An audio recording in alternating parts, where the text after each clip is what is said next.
Meron tayong tinatawag na ceiling and flooring sa trading.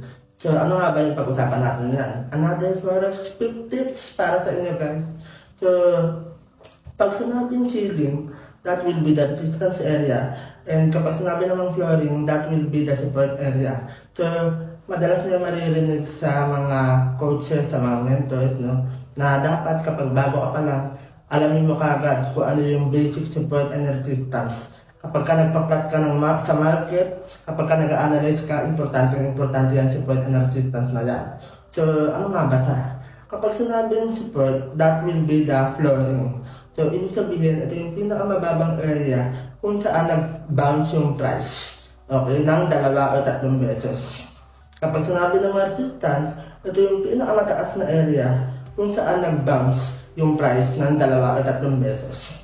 For example, sa support, no, nakita mo, nagtumambay dun yung price, yung candlestick, madalas tumatambay sa 80 to 85. Tapos, 2 beses nag-bounce. So, that will be the support area. Kapag nakita mo naman sa taas, yung mga candlestick tumatambay sa 110, 120, that will be your resistance area. So, basta 2 o 3 beses sa nag-bounce, dun sa area na yun, dapat area ha. So, hindi ako ay suggest area talaga or zone. Hindi pwedeng isang number lang para ma-plot mo talaga sa mga ayos. Okay? So, sa trading, meron tayong major support and resistance at minor support and resistance. So, kapag major support and resistance, nakikita mo yan sa mga higher time frame. Kapag naman minor support and resistance, nakikita mo yan sa mga lower time frame. Okay? Bago ka pa lang sa trading, first time madalas mo maririnig kung ano nga ba ang market structure. So, ano nga ba yung market structure? Pag-usapan natin yun.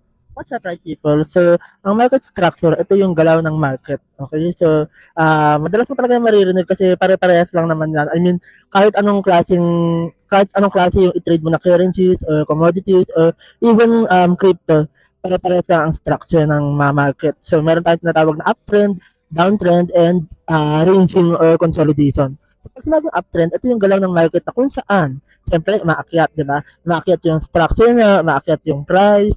So, nagkakaroon ng trend. Okay? So, para malaman mo kung uptrend siya, dapat mag-form siya ng at least 2 o 3 bundok sa taas. Okay? O kaya naman, nag-form siya ng 2 hanggang 3 hagdanan. So, ganun siya. So, kapag advanced na yung learnings mo, pwede siyang tawagin na higher high, higher low, higher high, higher low. So, ganun siya. Kapag downtrend naman, of course, pababa. Di ba? Kaya nga down. So, 2 bundok, 2 hanggang 3 bundok pababa, so, mag-form siya na hagdan pababa. So, ganun din. Kapag advance na yung learnings mo sa trading, tinatawag naman siyang lower high, lower low, lower high, ganun. So, kapag ranging naman, ito yung nagko-consolidate lang. Ibig sabihin, hindi pa alam ni market kung saan siya pupunta, kung akit ba siya o bababa ba siya. So, nagkaaroon lang siya ng undecision sa market. Okay, meron undecision na nangyayari. Tapos, nagre-range lang to from a certain area. For example, nagre-range lang yung price niya from 10 to 20 or 10 to 50. So, dun lang siya nauulit. So, that is what we call consolidation. So, tatlo lang yan. Tandaan nyo lang yung guys, uptrend, downtrend, and consolidation. Yun lang.